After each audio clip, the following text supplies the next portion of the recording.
guys! So for today's video, dahil hindi ako madamot, mag-share ako sa inyo ng isa sa mga ginagawa ko kapag gusto kong magpakinis or magpaputi, ganun. So ngayon, i-share ko to sa inyo since gagawin ko naman talaga to. Ayan. So meron tayong kailangan dito, napaka-effective nito and yet, affordable lang siya. So yun. So meron tayong dalawang kailangan dito. Pasensya na kayo, bagong ligo ako kasi nga gusto ko malagyan to. So ayan, so ginagawa ko to. Usually, ginagawa ng iba to bago maligo. Pero ako ginagawa ko to after ko maligo. Ayan. So, meron tayo ditong dalawang ingredients na kailangan. So, ito ang fresh milk at ito ay kalamansi. Siguro mas maganda kung yung kalamansi na fresh yung gagamitin nyo. Pero since wala ako noon, meron ako dito yung kalamansi na process na, puree. So, ayun. So, ang gagawin lang natin here, hahaluin natin siya sa isang lagayan. Yan. Diba? Gusto ko share to kaya sana makatulong sa inyo, sa mga gustong kuminis or gustong itry kung totoong effective nga. Pero for me, it's super effective. Kung mapapansin nyo, ngayon lang uli ako nag-aayos sa sarili ko. Nakita nyo, sobrang umitim talaga ako. Ayan. Umitim ako nung naggala-gala ako. So, makikita nyo naman na may bakat yan dyan. Ayan. So, unang gagawin natin, ilalagay natin yung fresh milk dito. Konti lang. Bakit? Sabi, ma'am, sabi mo, mura lang, hindi mahal. Kasi yung fresh milk ang mahal-mahal po. No, guys. Yung fresh milk na ganito, abot nito sa inyo ng mga 1 month. Ganon, mga 1 month yan. Kasama pa pag inom ha, pwede nyo pa inumin yung kalahati nun. So, ganun lang kakonti. Nakita nyo?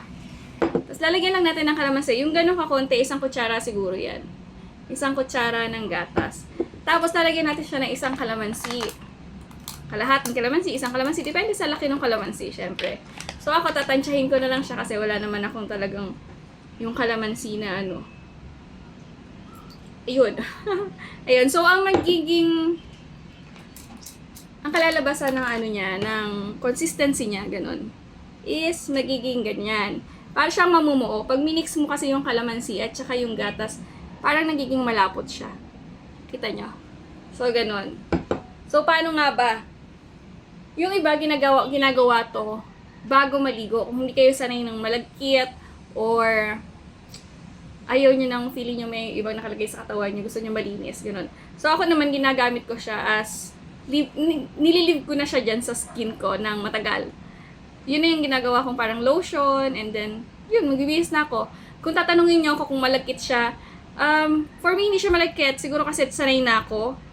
Depende siguro sa panahon. Kung mainit na mainit, tapos nasa lugar ka ng mainit, walang aircon, or walang hangin, pagpapawisan ka, malagkit talaga. Saka siguro dahil iniisip nyo na gatas, matamis, ganun yung mararamdaman nyo. Pero ako kasi, since sanay na ako, ganun ginagawa ko. So, ginagawa ko na siyang lotion. Yun. So, paano natin siya ilalagay? Ayan. Siyempre, wag dapat didikit sa buhok kasi, yun nga, malagkit nga, diba? Malagkit siya sa buhok. Pero sa katawan, since sanay na ako, okay na ako dun. Ayan. Kuha lang kayo ng bulak. O, bakit tipid? Nakita nyo naman, ganun lang kakonti. Pero tingnan nyo.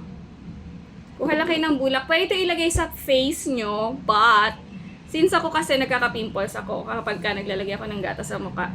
Nagkaka-pimples ako, so depende yun kung hiyang sa inyo. Pa isa-isa.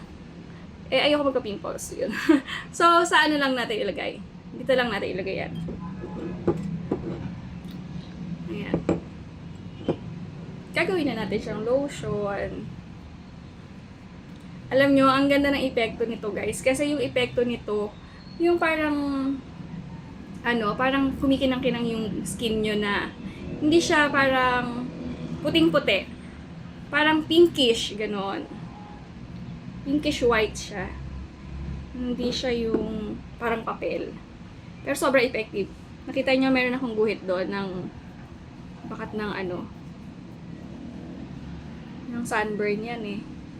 Kasi nga ang init nung naglakad-lakad ako. So, ayan. Tingnan nyo. Ito, kaya itong mawala in 2 weeks time, ha? Wala ako ibang gagamitin, ito lang. Kaya niya. Kaya niyang pumuti in 2 weeks. Yun. So, ganun lang. At ang bango niya. Iniisip ko na lang din, lotion, ganun. Parang lotion lang siya. Bakit? Kasi syempre yung lotion, hindi nyo rin naman alam kung anong yung ingredients na nandoon eh. Di ba iniiwan nyo lang din naman sa skin yun, hindi nyo rin naman binabanlawan. So, ganun lang din ang iniisip ko. Lotion din naman malagkit. Pero ito, hindi to malagkit pag natuyo, promise. Kapag nasanay kayo, hindi yun malagkit. Oh. So, ganun lang. Napakatipid, di ba? Magkano ba ang isang fresh milk? Makakabili kayo ng fresh milk, 100, isang ganito. Kung ayaw nyo, meron na bibili, tig 30 pesos, mga 15 days nyo nang gagamitin yun. Kung puro pang katawan lang. Pero kung iinumin nyo, syempre hindi.